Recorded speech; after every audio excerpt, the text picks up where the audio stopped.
네, 이제 우리 말라기 마지막 부분이 왔는데요. 우리 1장 1절에서 말라기 선지자를 통해서 하나님께서 이스라엘 백성들에게 주셨던 경고의 말씀 6개의 질문과 대답으로 이루어졌고, 그리고 오늘 이제 4장 4절부터 6절은 마지막 결론으로 이렇게 마무리됩니다. 그렇다면 6번째 쟁점은 무엇인가? 오늘 13절부터 15절까지 이스라엘 백성들이 하나님 앞에 지금 하고 있는 불평이 뭐냐면은, 의인과 악인을 하나님은 과연 구별하시는 분 맞냐 이거죠. 자신들은 예배 잘 드리고 하나님 앞에 계명도 지키고 열심히 신앙생활하고 있는데 우리에게는 축복하지 않는 것 같고, 도리어 교만한 사람들, 이런 사람들을 축복하시는 하나님, 과연 하나님 악인과 의인 구별하는 거 맞습니까? 라는 불평입니다. 이거에 대한 하나님의 대답이 16절부터 오늘 4장 3절까지 나타나는데, 바로 하나님의 심판의 날에 하나님을 경외하는, 여호와를 경외하는 사람, 즉 의인들을 그들을 회복시켜 주겠다, 그들을 하나님께서 온전히 사랑하심을 증명하겠다라는 말씀으로 오늘 말씀을 마무리하고 있는 것이죠. 먼저 우리 이스라엘 백성들의 불평 내용을 한번 보겠는데요. 13절부터 15절인데 하나님께서는 지금 말라기를 통해서 여호와께서 이르노라, 너희가 완악한 말로 나를 대적하고도 이르기를. 일단은 그들이 완악한 말로 하나님을 대적했다고 이야기합니다. 그래서 그런 책망을 받자 그들은 우리가 무슨 말로 주를 대적했습니까? 라고 반문을 하고 있습니다. 그들의 문제가 뭐냐면은 불평하고 있는 그 자체가 아니라 자신들은 하나님을 섬긴다라고 하는데 왜 하나님은 우리를 제대로 대우해 주지 않느냐라고 하면서 완악한 말로 하나님을 대적하고 있는 바로 그것을 그들의 문제라고 이야기하고 있는 것이죠.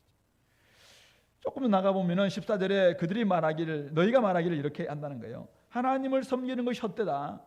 만군의 여호와 앞에서 그 명령을 지키고 슬프게 행하는 것이 무엇이 유익하리요? 이렇게 이야기한다는 것입니다.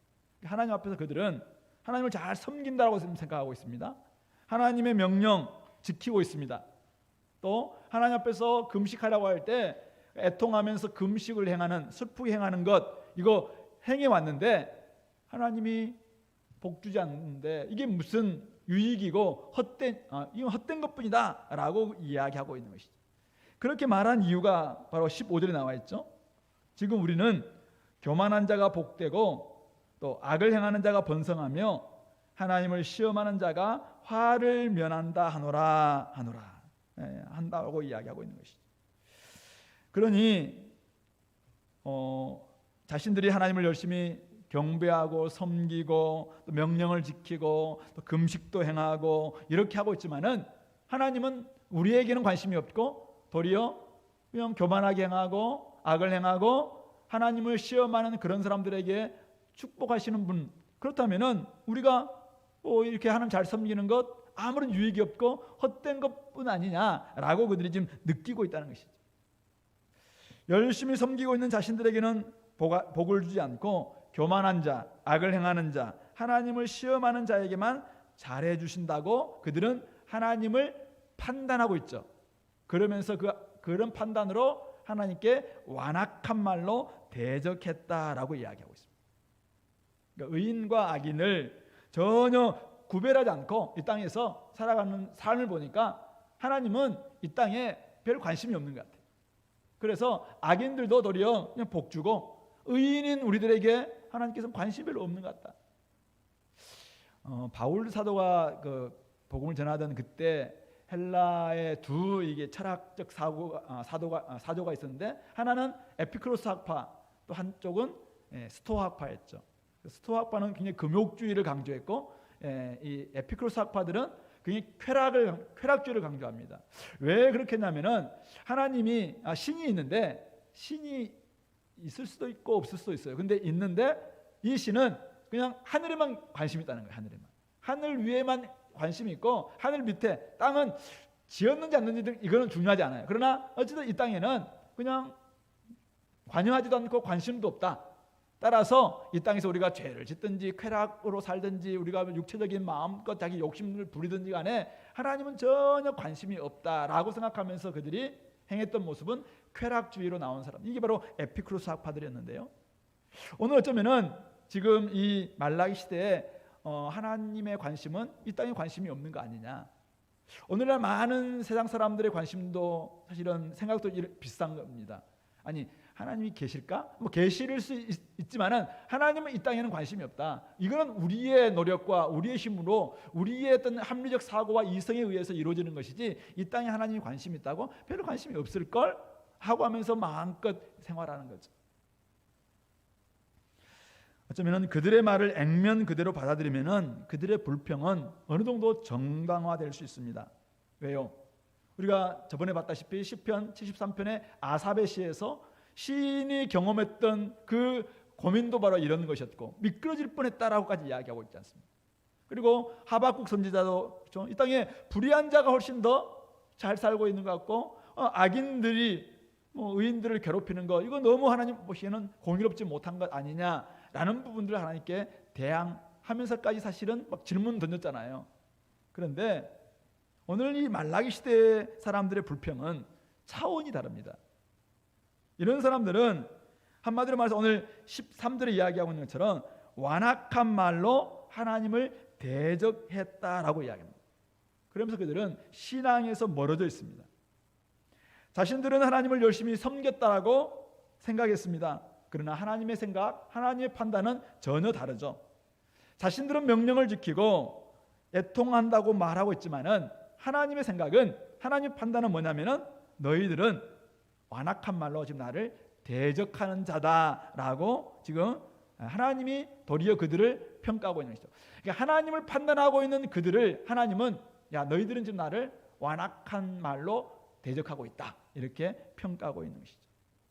그러므로 오늘 우리가 이들의 불평을 보면서 혹시 우리의 말이나 우리의 생각, 우리의 주장 한번 제대로 하고 있는지 한번 점검할 필요가 있습니다. 정당한 불평, 우리가 생각할 수 있습니다. 이 땅을 바라볼 때 너무나도 의롭지 못하고 공의롭지 못하기 때문에 우리가 불평할 수도 있죠.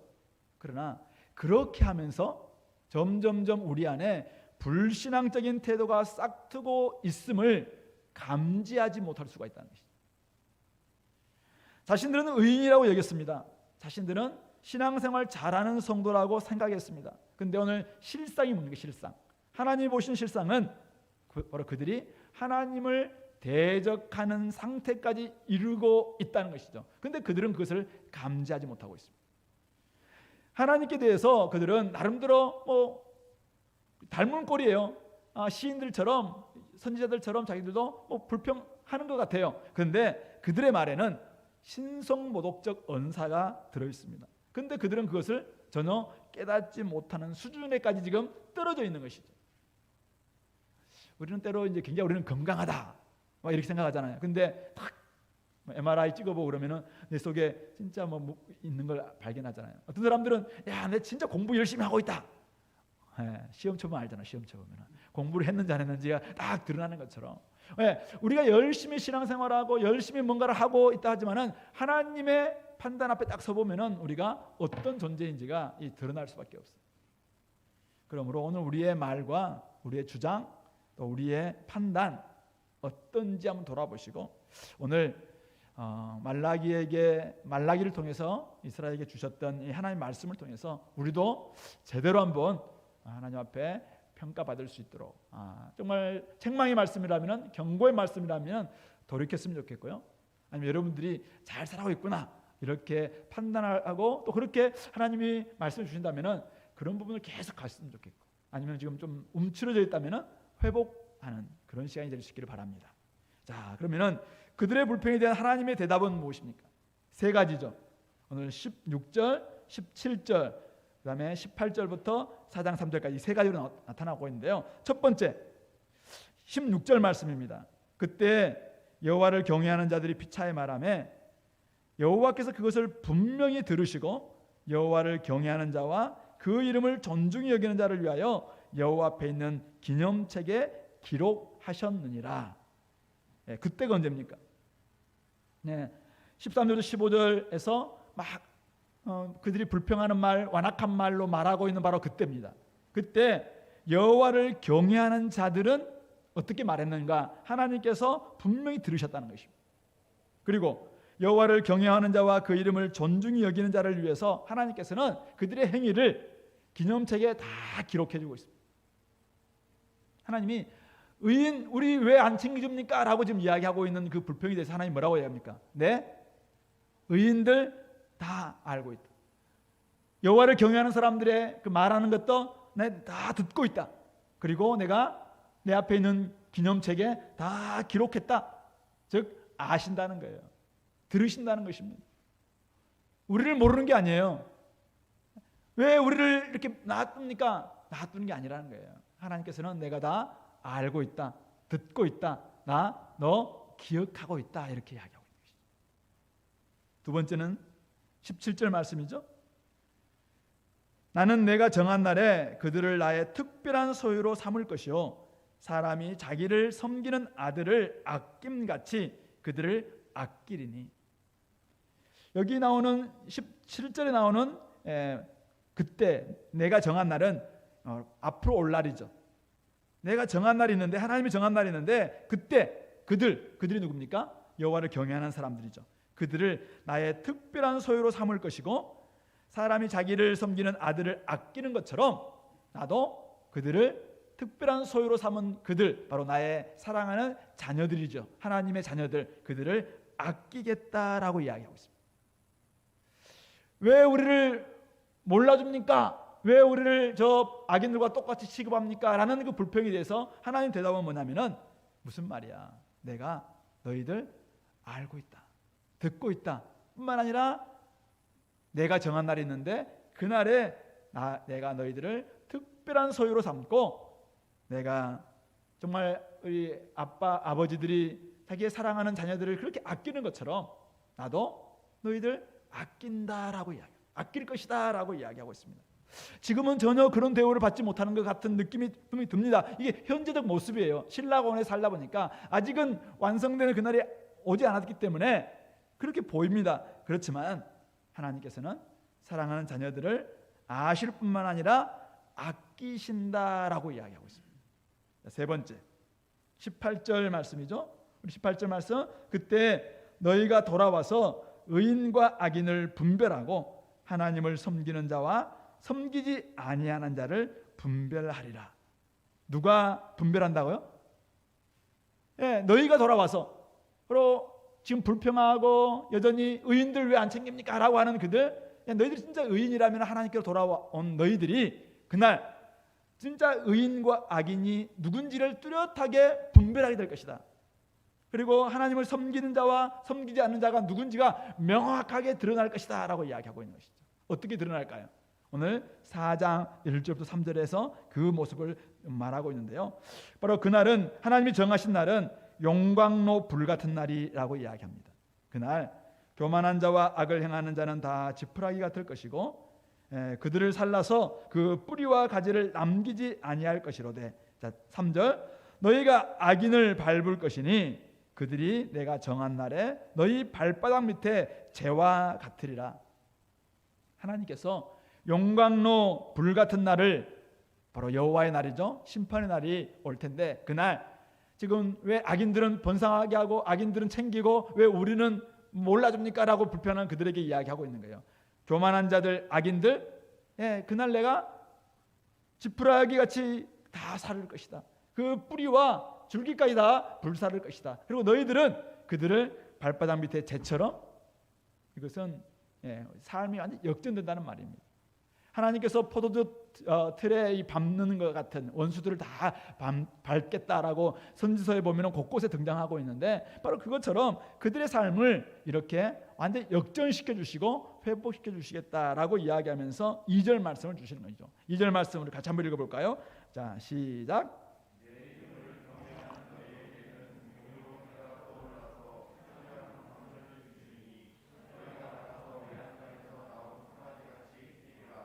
아멘.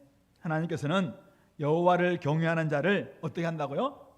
공의로운 해가 떠올라서 태양이 떠오르는데 태양이 공의롭다. 태양이 공의롭기도 하고 불의하기도 하고 그렇나요?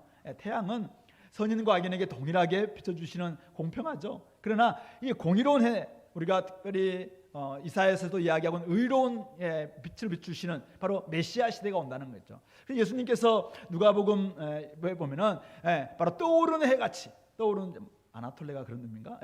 떠오르는 해같이 떠올라서 결국은 악인과 의인들을 온전하게 공의롭게 심판하실 것이다 라고 이야기하고 있는데요, 바로 그렇게 공의로운 해가 떠오르는데 그때 하나님으로부터, 이 태양으로부터 쫙 이렇게 엑스레이, 레이가 팍 발사되잖아요. 새벽빛 같은 빛이 쫙 발사되는데 그 빛으로 말미암아, 광선으로 말미암아 모든 하나님의 백성들이 치료를 받고 그들은 외양간에서 나온 송아지같이 뛰게 될 것이다 라고 이야기하고 있습니다.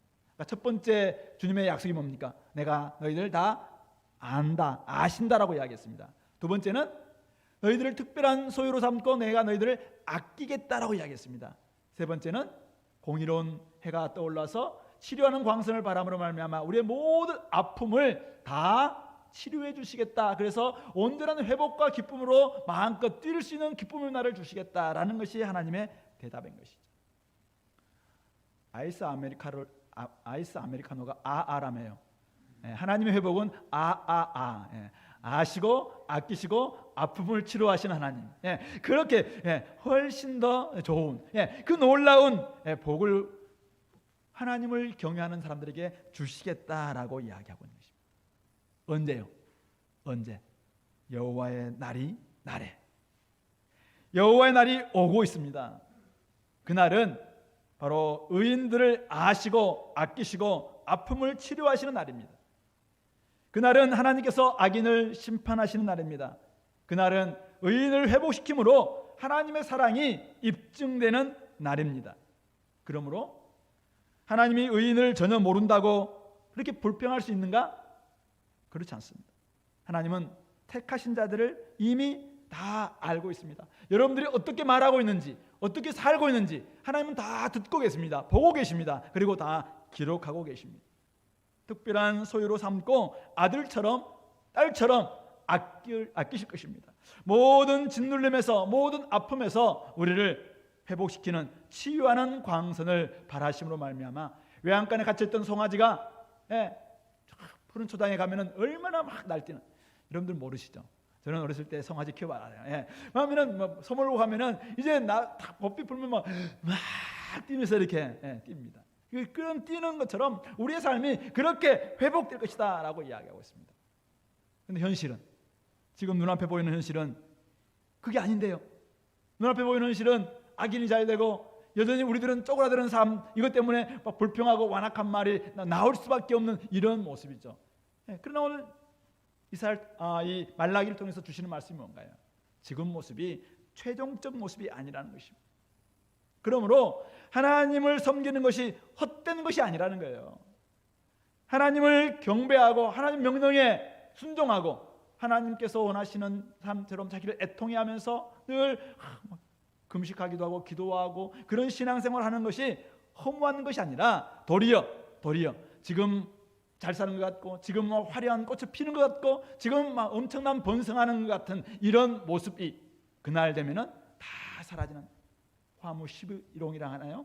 다 사라지는 그런 모습 될 것이다. 그들이 말로 허무한 것이고 오늘 우리는 헛된 것 아니고 이 유익한 것이다 라고 말씀하고 있는 것입니다.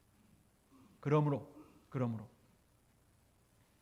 세상이 어떻게 돌아가든 세상 사람들이 어떻게 살아가든 여호와를 경외하는 사람들은 달라야 한다는 것이죠. 말하는 것에서부터 달라야 합니다. 너무 불평하지 마십시오. 너무 불만, 원망, 비판 이런 말들을 하지 마십시오. 도리어 우리에게 허락해 주신 그 구원에 감사하는 말들을 하시기 바랍니다. 다른 사람들에게 유익한 말씀 하시기 바랍니다. 사람들을 살리는 말을 하시기 바랍니다. 그렇게 말하는 것은 달라져야 됩니다. 오늘 주님께서 뭐라고 이야기하고 있습니까? 그때 여호와를 경외하는 자들이 비참하라. 여호와께서 그들을 분명히 들으시고 여호와를 경외하는 자와 그 이름을 존중히 여기는 자를 위하여 주님께서 다 기록하셨다고 해요. 주님의 이름을 존중히 여기는 사람, 말에서 달라집니다. 주님의 이름을 경외하는 사람은 우리 일상에서 그분의 이름을 존중히 여깁니다.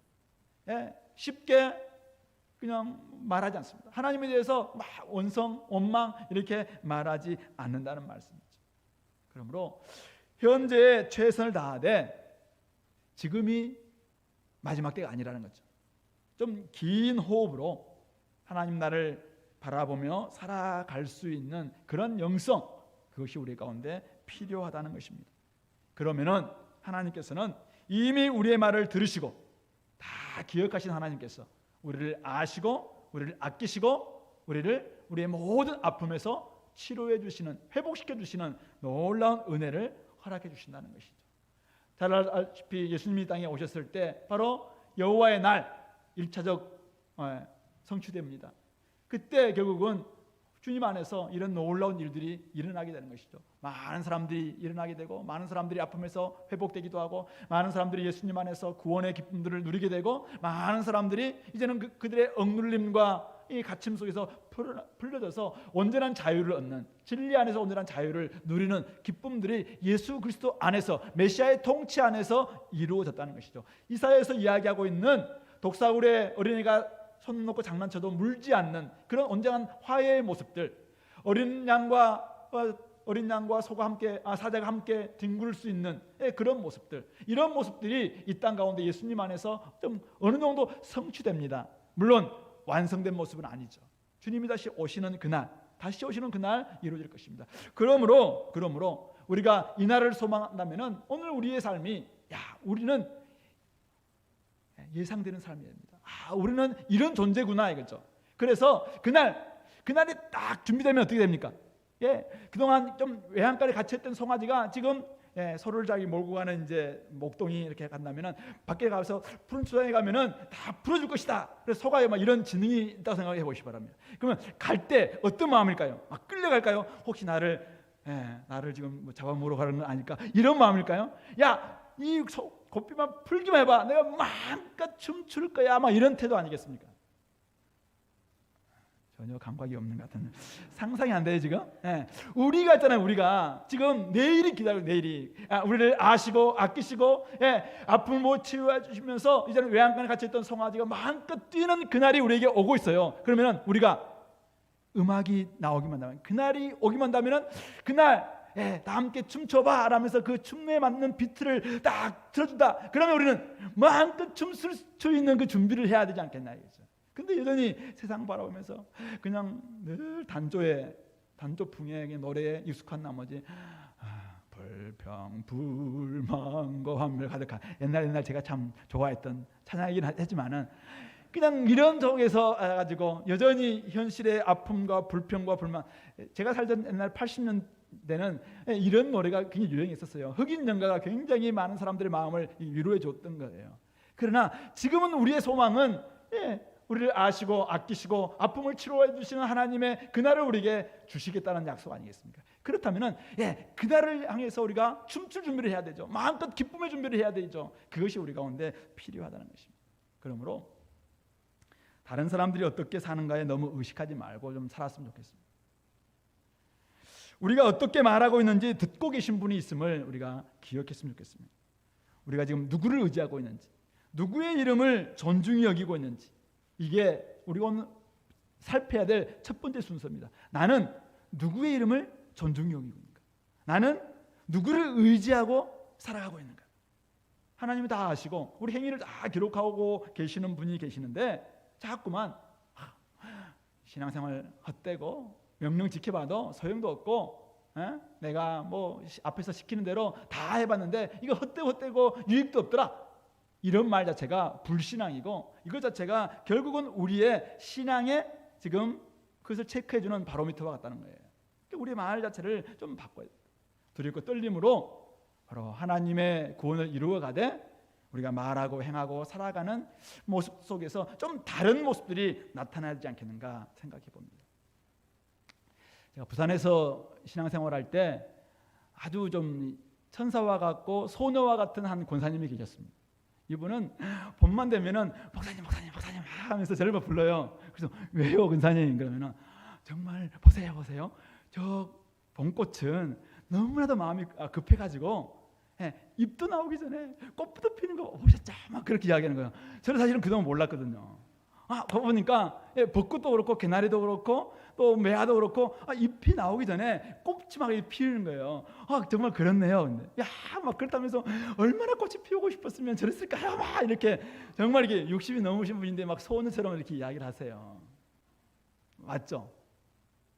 근데 어느 날 갑자기 제가 이번에 이제 여기 지나다니면서 서초 한의원 뒤에 보면은 흰색과 노란색이 있는 꽃이 있어요. 여러분들 한번 오늘 혹시 가시는 보십시오. 그게 바로 인동초라는 꽃인데요. 인동초, 겨울을 잘 이기고 나오는 이제 풀에서 나오는 꽃인데 이게 이제 어렸을 때 저도 많이 봤어요.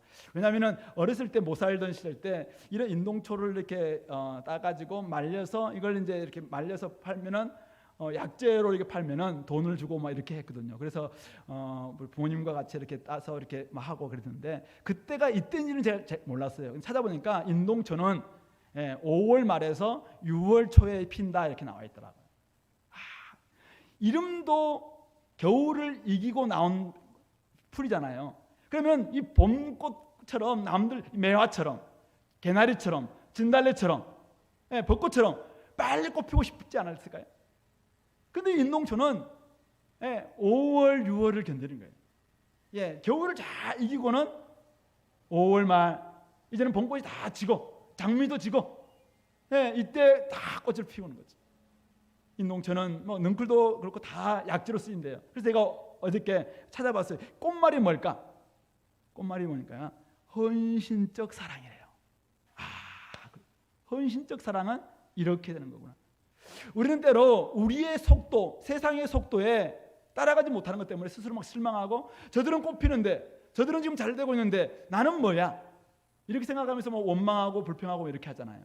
그런데 인동초는 그 겨울을 잘 이기고도 3월이 아니라 4월이 아니라 5월 말 6월 7월에 꽃을 피우는 자기 나름대로 하나님 주신 페이스가 있구나, 하나님의 시간이 있구나 라는 것을 깨닫게 됩니다. 오늘 우리 삶이 있잖아요. 우리 삶이 어쩌면은 왜 나는 3월에 꽃 안 피냐 그렇게 생각할 때가 있어요. 그러나 보십시오.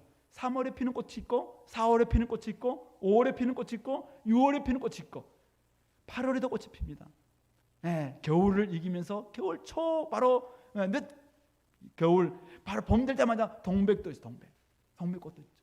이런 것처럼 각기 하나님의 페이스가 있어요. 하나님의 시간이 있습니다. 하나님의 타이밍이 있어요. 근데 우리는 자꾸만 우리의 시간과 세상의 시간에 맞춘 나머지 자꾸만 원망하고 불평하는 이런 모습을 보이는 것은 아닌가. 하나님의 시간이 있음에도 불구하고 우리가 자꾸 말로 태도로 하나님을 밀어내고 대적하는 이런 모습들은 없는지 스스로 점검해 볼 수 있게 되기를 간절히 소망합니다. 이제 말라기의 말씀을 마무리하면서요, 오늘 이스라엘 공동체의 다양한 문제를 우리는 그동안 6가지로 보았습니다. 기억나세요? 말라기의 구조는 히브리시에 나오는 이 교차 대구법 같은 구조예요. 그래서 카이즘이라고 이야기하는데 A, B, C, C-, B-, A- 교차 대구법으로 이렇게 되어 있는데요. 첫 번째 문제가 뭐였습니까? 하나님이 어떻게 우리를 사랑했습니까? 그러면서 이제 하나님은 내가 너희를 사랑한 증거를 다 이렇게 보여주고 있고, 두 번째는 하나님이 사랑하고 그다음 두 번째가 그들이 하나님께 올려드리는 예물에 대한 문제였잖아요. 예물을 드리면서도 맨날 헛된 것이다 막 이야기하면서 예물 드리는 그거에 대해서 하나님이 지적을 했었고, 세 번째가 수평의 관계 속에서 통혼의 문제와 가정에서 어린 이 결혼 가정에서 부부의 관계의 문제를 하나님께서 다시 한번 회복하는 것, 이것이 바로 거짓을 행하지 않는 것이다라는 이야기를 했습니다. 그리고 C가 우리 저번에 봤다시피 바로 그 부분들을 좀 더 확대한다면은 우리 사회 관계 속에서 공의를 행하는 모습이죠. 가난한 사람들, 과부들, 그리고 품삯 제대로 주는 이런 모습으로 나아가야 된다라고 이야기했었고, 지난주에 우리가 B에 해당되는 부분이죠.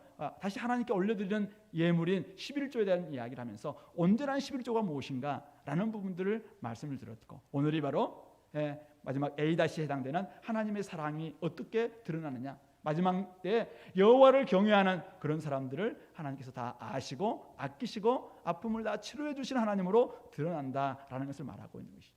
이렇게 이스라엘 공동체의 다양한 문제를 언급하면서 마지막 4절부터 6절에서 그들이 두 가지를 기억할 것을 이야기하고 있습니다. 그것은 뭐냐면은 구약 성경의 대표라고 이야기하는 모세와 엘리야를 등장시킵니다. 모세는 뭡니까? 호렙에서 바로 나의 종 온 이스라엘 위하여 나의 종 모세에게 명령한 법, 율례와 법도를 기억하는 것이다. 왜 자꾸 문제가 생기는가? 왜 자꾸만 신앙생활이 엉망이 되는가? 바로 하나님과 언약을 맺었을 때 그 언약 때 그들에게 주었던 그 명령, 계명을 놓치고 있기 때문입니다.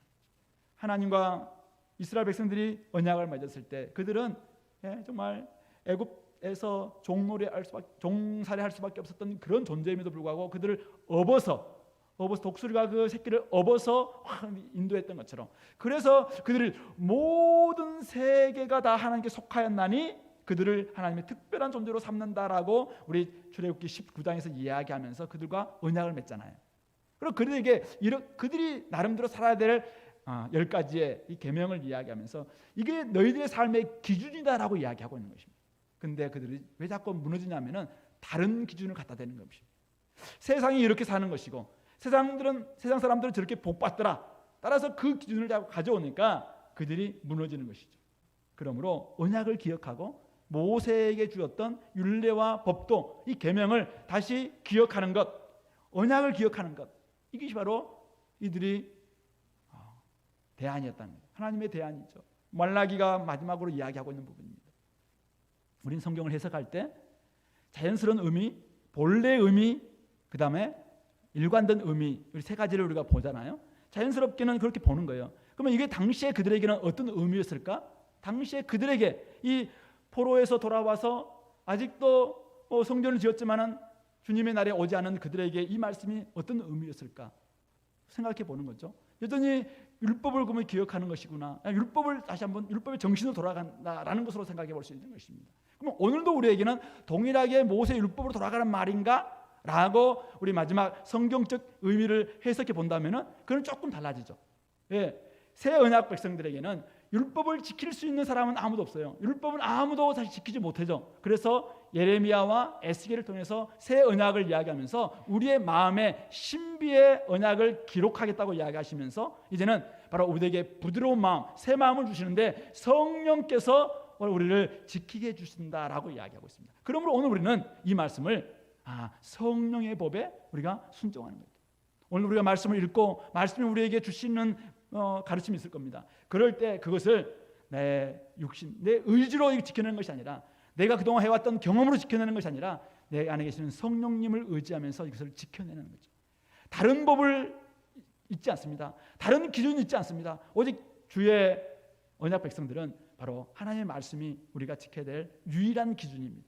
그러므로 이 말씀을 기억하고 그 말씀을 지켜낼 때 우리는 모든 관계에서의 회복이 일어난다고 말씀할 수 있는 것이죠. 두 번째는 엘리야가 온다는 거죠. 엘리야가 와서 자녀들의 마음을 아버지께, 아버지의 마음을 자녀에게 돌이키게 하는, 그래서 온전한 연합을 이루게 만드는.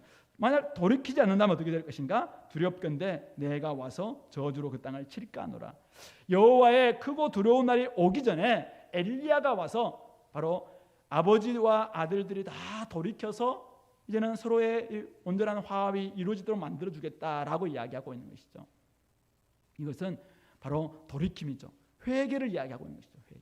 온전한 돌이킴으로 우리가 돌아오지 않는 것은 여호와의 크고 두려운 날, 회개하지 않는 사람들은 결국은 저주로 그 땅을 칠까 한다. 결국 심판받을 수밖에 없다는 말씀이죠. 그럼 지금 내가 어떤 단계에 있다 할지라도 돌이켜서 아버지가 지금 나를 사랑한다고 이야기하고 있고 아버지가 나를 아시고 아끼시고 아픔을 치료해 주신다고 하시는데 나는 아버지께 지금 어느 지점에 와 있는가 생각하면서 돌아오는 애들이죠. 돌이켜야 됩니다. 아버지 안으로 들어와야 되는 것이죠. 아버지의 관계가 회복되는 것, 이것을 엘리야가 와서 하시겠다라고 이야기하고 있는 것이죠. 근데 엘리야는 이 말라기보다 훨씬 이전 사람이잖아요. 그러면 엘리야는 누구인가라는 것을 우리가 생각해 볼 수 있어요. 그러면 엘리야가 오는구나. 엘리야의 영과 엘리야의 능력을 가지고 있는 분이 오시는구나. 우리 신약에서는 세례 요한을 예수님께서 바로 엘리야가 왔으나 너희들이 영접하지 않았다라고 이야기했잖아요. 그러므로 세례 요한이 결국은 와서 회개케 하는 그런 세례를 베풀고 예수님이 온전한 이런 분들로 회복하는, 그러니까 결국 회개하고 예수님을 맞이해야 되는데 회개하지 않는다면은 예수님을 와서도 예수님을 통해서 구원을 받을 수 없고, 결국 구원받을 수 없다면은 바로 심판을 이룰 수밖에 없다라는 것으로 우리가 그렇게 해석할 수 있겠죠. 오늘 우리에게 필요한 것은 무엇입니까? 그러므로 성령께서 우리의 마음을 회복하실 때 그 말씀에 순종하는 것과, 그리고 우리에게 회개하는 마음을 주셔서 온전히 회개하고 주께로 돌아와서 주님 앞에 온전히 들어오는 것이다 라고 우리는 말씀드릴 수 있는 것입니다. 이 말씀은 예수 그리스도를 통해서 온전히 성취되었고 주님이 다시 오심으로 완성될 것입니다. 그래서 예수님께서는 제자들에게, 예수님이 돌아가시기 얼마 전에 제자들에게 발을 씻고 난 다음에 말씀하셨습니다. 내가 너희들에게 새 계명을 주노니 너희들이 서로 사랑해라 라고 이야기하시면서 나의 사랑 안에 거하라 라고 이야기합니다. 사랑 안에 거한다는 것이 무엇입니까? 라고 이야기할 때 바로 아버지께 주셨던 아버지의 계명을 지키는 것이다 라고 이야기하고 있는 것이죠. 그러므로 우리 계명을 지켜내는 것, 사랑 안에 거하는 것, 이것이 오늘 우리가 이 시대에서 하나님의 여호와의 날을, 심판의 날을, 바로 우리의 구원의 날을 맞이할 수 있는 준비라는 것입니다. 근데 이것은 우리 힘으로 할 수 없죠. 그러므로 성령님을 의지하면서 성령님께서 우리에게 인도하실 때마다 그 말씀을 온전히 우리가 지켜내면서 사랑 안에 거하고 하나님 주신 이 말씀을 온전히 지켜내는, 그래서 내 힘으로는 할 수 없어요. 그러나 이미 예수님께서 다 지켜주셨던 율법의 완성이신 예수님을 온전히 믿고 예수님에게 사랑 안에 온전히 거할 때 우리의 삶은 회복될 수 있고 우리의 삶에 이 많은 복이 임하는 것이죠. 주님의 날이 오고 있습니다. 그러므로 우리가 해야 될 일은 무엇인가? 돌이키는 것이죠. 돌이키는 것은 장소만 돌이켰다고 돌이키는 게 아닙니다. 이들은 지금 바벨론에서 돌아온 사람들입니다. 그러나 여전히 마음이 돌아오지 않았어요. 그러므로 우리가 이곳에 있다고 해서 돌이킬 게 아니죠. 마음이 아버지께로 온전히 돌아와서 아버지와 아들의 관계가 회복되는 것입니다. 미지근한 상태에 있으면 안 됩니다.